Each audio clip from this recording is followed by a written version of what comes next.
9 लोगों के साथ कभी भी दुश्मनी मत कीजिएगा। 9 लोगों के साथ 9 लोगों के साथ कभी भी विरोध मत कीजिए। वे 9 लोग कौन हैं? पूरा लिस्ट बता रहे हैं 4थे श्लोक में। सबसे पहले कहते हैं शस्त्री। यदि किसी के हाथ में शस्त्र हो और हमारे हाथ में शस्त्र न हो तो ऐसे शस्त्री के साथ कभी भी विरोध ना करे, क्योंकि वो तो तुरंत घोड़ा दबा देगा। वो शस्त्री कहे कि तुम गधे हो, हाँ भाई गधे हो, क्योंकि गधे को भी बाप बनाना पड़ता है? तो शस्त्री से, चाणक्य पंडित ने नीति शास्त्र में भी लिखा है, शस्त्री प्रमेदी नृपति शठो वैदो धनी कवि बंदी गुणित अति ख्यातम वर्भिन विरुद्धत्यताम। इन लोगों से विरोध नहीं करना चाहिए। आप सब लोग इसे याद रख लीजिएगा। मैंने माता जी को इसलिए आगे बुलाया क्योंकि लास्ट में उनका नाम आ रहा है। तो सबसे पहले शस्त्री, जो जिसके हाथों में शस्त्र हैं उनसे विरोध ना करें, कभी भी चला देगा। दूसरा, मर्मी। कुछ लोग होते हैं जो हमारे साथ बहुत साल बिताते हैं, बहुत समय बिताते हैं मित्रता में हैं। और मित्रता में क्या होता है, हम हमारा जो मर्म होता है, हम हमारी जो सीक्रेट होते हैं वो सब कुछ बता देते हैं। तो जो व्यक्ति हमारे साथ रह चुका है और हमारी सीक्रेट जान चुका है उसे मर्मी कहते हैं। मर्म जानने वाला मर्मी। तो जो हमारा मर्म जानता है, जो हमारा पास्ट जानता है, जो हमारे साथ निकट अंतरंग पार्षद है, उनसे कभी भी विरोध नहीं करना चाहिए, नीति कहती है। मर्म जानने वाला। अब ये मनहर मेरे से कभी विरोध करेगा क्योंकि मर्म जानता हूं उसका, उसके मोबाइल में क्या क्या है मैं सब जानता हूं। मर्मी। तो मर्मी से कभी विरोध नहीं करना चाहिए क्योंकि मर्मी अपना मर्म। जैसे विभीषण के साथ रावण ने दुश्मनी मोड़ ली और विभीषण ने राम को जाकर बता दिया कि रावण को मारने का एक ही प्लान है, उसके नाभि में अमृत कलश है, उसे सुखाओ तब मरेगा। मर्मी। यदि इस मर्मी को रावण ने नहीं छोड़ा होता तो राम जानते ही नहीं थे रावण को कैसे मारना है। मर्मी।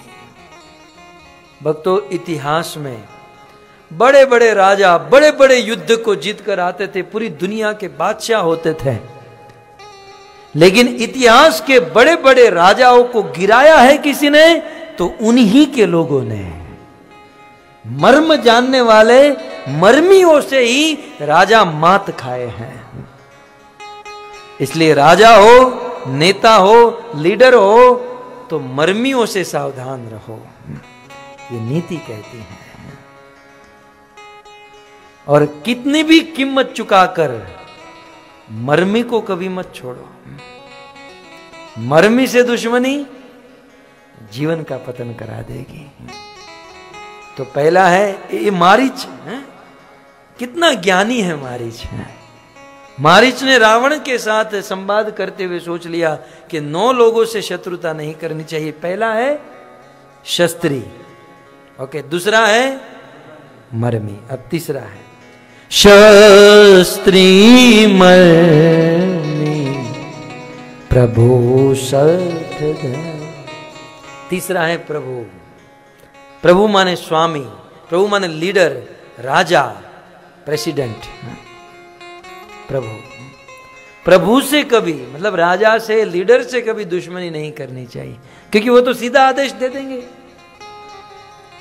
मैंने देखा है कभी कभी छोटे छोटे लोग सत्य के मार्ग पर होते हैं, शुद्ध होते हैं, सब कुछ ठीक होता है, लेकिन राजा से दुश्मनी मोड़ लेते हैं, कभी सुखी नहीं हो पाते हैं।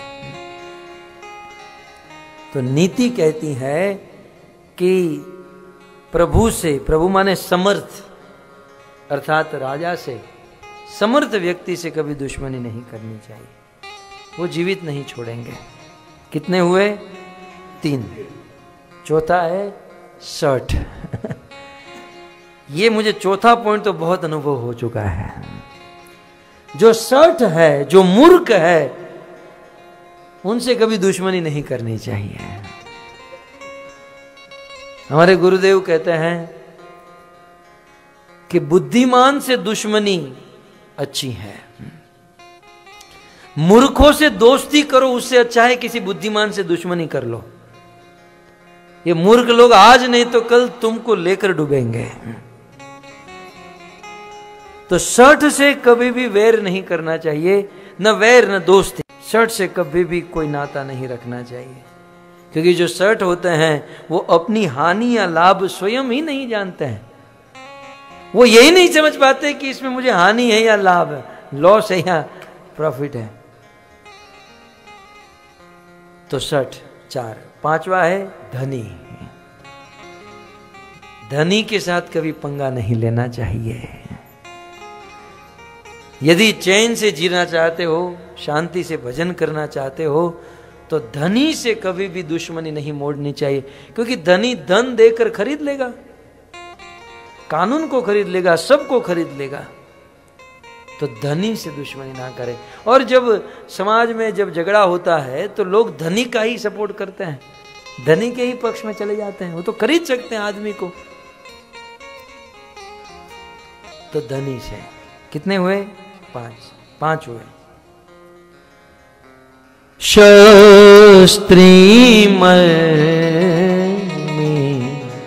प्रभो 60 धन, वेद बंदी कवि भानस गुण। वेद माने वेद। डॉक्टर से कभी झगड़ा नहीं करना चाहिए।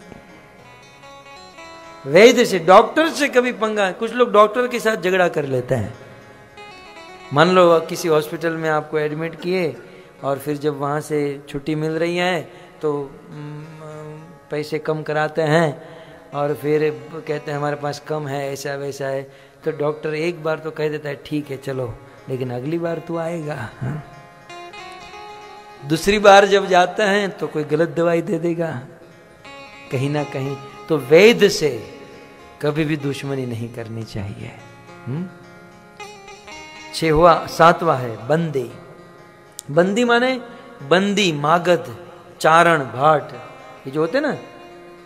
अब आप कहोगे आजकल बंदीगण कहाँ मिलते हैं? आजकल तो बंदीगण बहुत लोग हो चुके हैं, न्यूज़पेपर की जरूरत कहाँ है। यहाँ पर कुछ बात हुई सीधे पूरे पुकेट में पता चल जाएगी। इसे बंदी कहते हैं। बंदी, सूत, मागध, बंदीगण जो होते हैं ना, कि यहाँ की बात वहाँ, वहाँ की बात वहाँ, और उसमें भी अपना मिर्च मसाला थोड़ा सा डालकर सजा धजा कर हैं सब जगह पर। तो ऐसे जिसका ऐसा स्वभाव होता है कि दूसरों को बात करने का, यहाँ की बात वहाँ करने का, उससे कभी भी शत्रुता नहीं करनी चाहिए। ठीक है। 7। 8वां है कवि। कवि से कभी दुश्मनी नहीं करनी चाहिए। कवि जो है संसार में अपकीर्ति फैला देंगे। कवि से कभी दुश्मनी नहीं करनी चाहिए। कवियों में आप वक्ता को समझ सकते हो। कवियों में थोड़े बहुत वक्ता आ जाते हैं।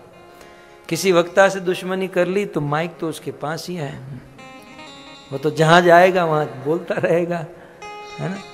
तो कवियों से दुश्मनी नहीं करनी चाहिए। 8 और 9वां है भानस गुनी। भोजन बनाने वाले से कभी दुश्मनी नहीं करनी चाहिए। भानस गुनी, भानस गुनी अर्थात पाकशाला। अमरकोश में भोजन बनाने वाले के लिए, लाल बाबू आए ना, भोजन बनाने वाले के लिए 7 शब्द का इस्तेमाल हुआ है। जैसे हम कुक कहते हैं ना, इंग्लिश में कुक कहते हैं, और हिंदी में क्या कहते हैं? रसोइया, महाराज। तो इसके एग्जैक्टली संस्कृत में क्या कहते हैं? सूपकार। एक सूपकार, दूसरा है बलूब, तीसरा है आरालिक, चौथा है आंधसिक, 5वां है सूद, 6वां है औदनिक और 7वां है गुण। तो भानस गुणी माने भोजन पकाने वाला। भोजन पकाने वाले से कभी शत्रुता नहीं करनी चाहिए, फिर चाहे पत्नी हो चाहे कोई बाहर का हो।